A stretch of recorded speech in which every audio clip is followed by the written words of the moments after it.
नमस्ते। Last lecture में हमने देखा कि ह्यूमन बीइंग्स के कारण एनवायरनमेंट को क्या क्या इफ़ेक्ट होते हैं, यानी कि हमारी वजह से कैसे एनवायरनमेंट को हार्म होता है। इस लेक्चर में हम देखेंगे impact of pollution on human health. Pollution के कारण ह्यूमन हेल्थ के ऊपर क्या क्या इफ़ेक्ट होते हैं, क्या हार्मफुल इफ़ेक्ट होते हैं, उसके बारे में। चलो, various kinds of pollution like air, water and noise and soil pollution are affecting human beings in different ways। यानी कि अलग अलग पोल्यूशन के काइंड, जैसे कि एयर पोल्यूशन हो, वाटर पोल्यूशन हो, नॉइस पोल्यूशन हो या फिर सॉइल पोल्यूशन हो, सभी ह्यूमन बीइंग को इफेक्ट करते हैं, वो भी अलग अलग वे में, in different way.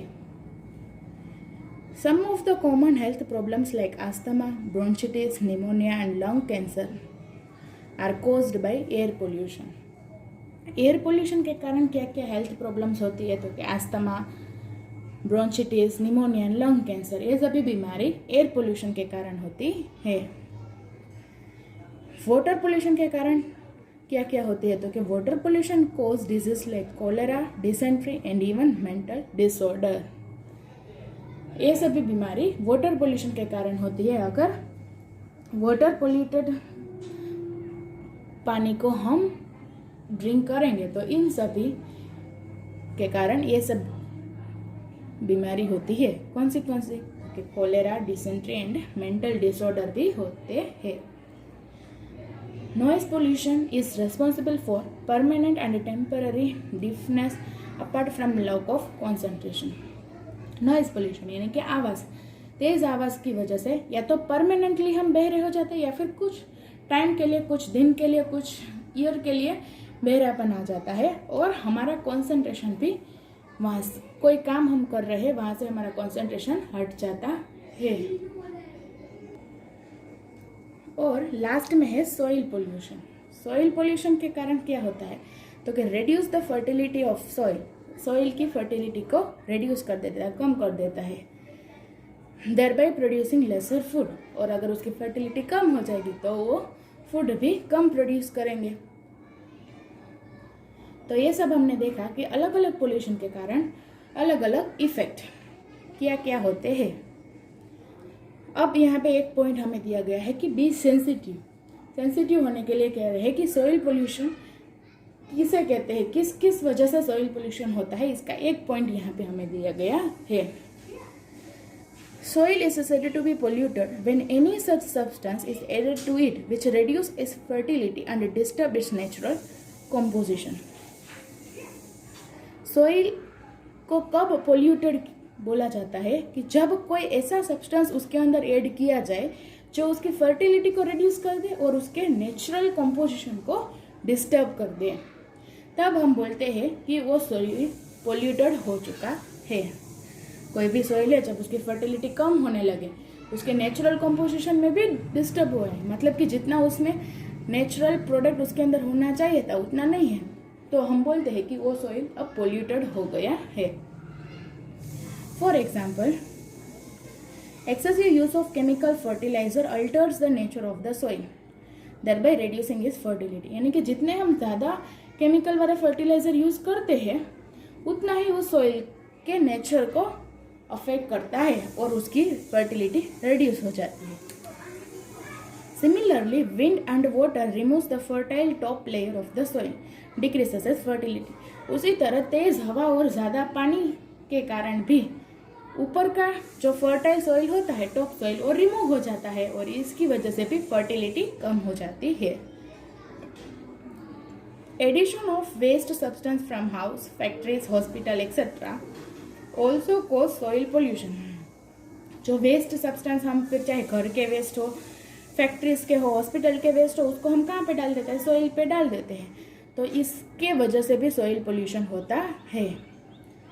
Reduction in fertility of the soil directly affects human being. और सॉइल की फर्टिलिटी में अगर रिडक्शन हुआ, वो डिक्रीज हुआ, सॉइल की फर्टिलिटी अगर डिक्रीज हुई तो वो डायरेक्टली ह्यूमन बीइंग को अफेक्ट करती है, क्योंकि हमारा जो मेन है, यानी कि हमारा जो फूड है, वो भी कहाँ से मिलता है, सॉइल में से ही ग्रो होता है। तो इसीलिए soil pollution directly affect human being.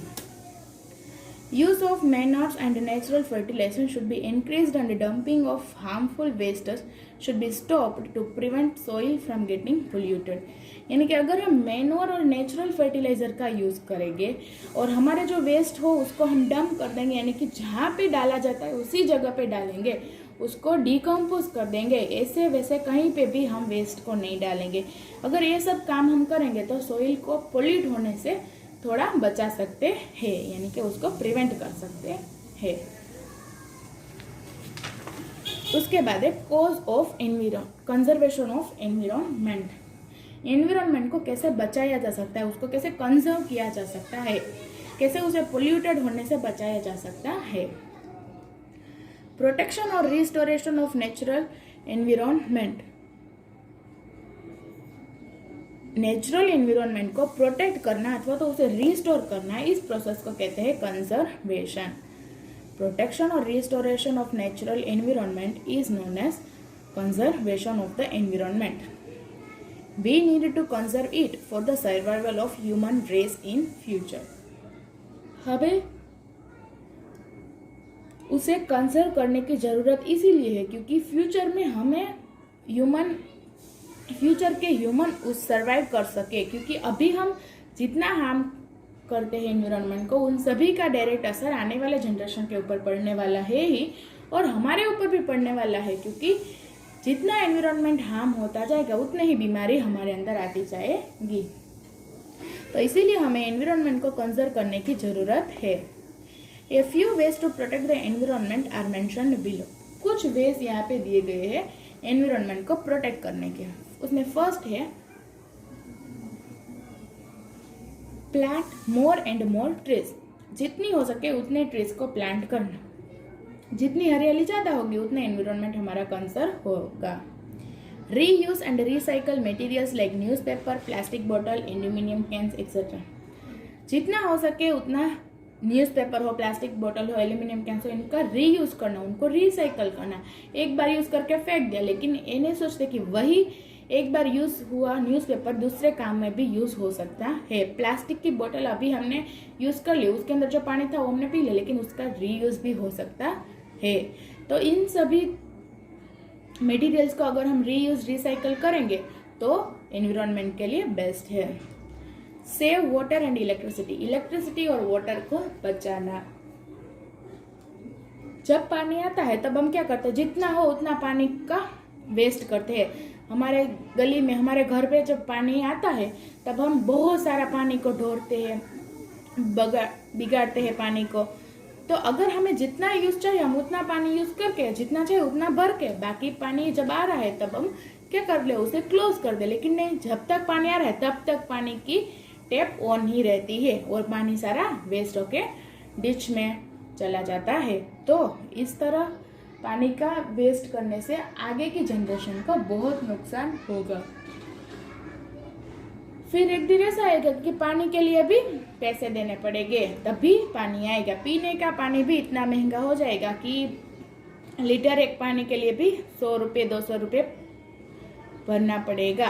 तो अभी से वाटर को सेव करना जरूरी है। उसी तरह इलेक्ट्रिसिटी का भी सेव होना जरूरी है। Reduce the use of chemical fertiliser.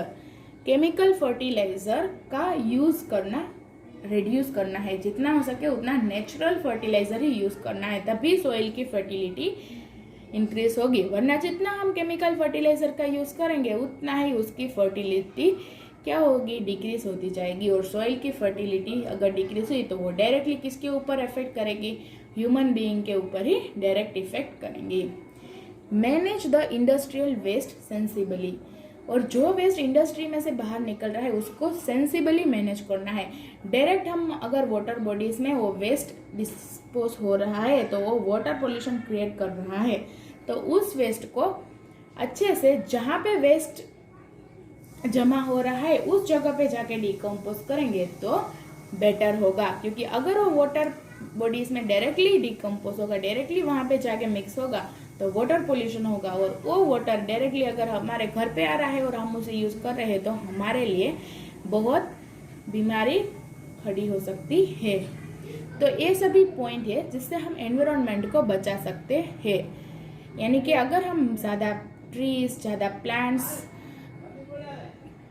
बढ़ाएंगे, ग्रो करेंगे, मटेरियल्स जैसे कि न्यूज़पेपर, प्लास्टिक बोतल का रीयूज और रिसाइकल करेंगे, वाटर और इलेक्ट्रिसिटी को सेव करेंगे, केमिकल फर्टिलाइजर का यूज़ कम कर देंगे और इंडस्ट्रियल वेस्ट को मैनेज कर लेंगे सेंसिबली, तो हमारा एनवायरनमेंट कंजर्व हो सकता है।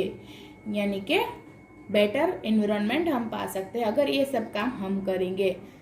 तो ये कुछ पॉइंट थे फॉर कंजर्वेशन ऑफ एनवायरनमेंट। यहाँ पे हमारा चैप्टर कंप्लीट होता है। हमें इसकी एक्सरसाइज लिखनी है अपनी फेयर बुक में। आपका होमवर्क यही है कि इसकी एक्सरसाइज आपको अपनी फेयर बुक में लिखनी है। इसके फोटोज मैं आपको सेंड कर दूंगी और कंपलसरी फेयर बुक में एक्सरसाइज लिखनी है। क्या क्या होगा आपकी? मैच द फॉलोइंग लिखना है, ट्रू और फॉल्स लिखना है और टिक द करेक्ट आंसर। ये 3 क्वेश्चंस आपको लिखने हैं। कौन से? मैच द फॉलोइंग, ट्रू और फॉल्स और टिक द करेक्ट आंसर। इसके फोटो मैं आपको भेज दूंगी और फेयर बुक में लिखने के बाद आपको फोटो होमवर्क ग्रुप में भेजना है। ठीक है, कंपलसरी है। यहाँ पे हमारा चैप्टर कंप्लीट हो रहा है। नमस्ते।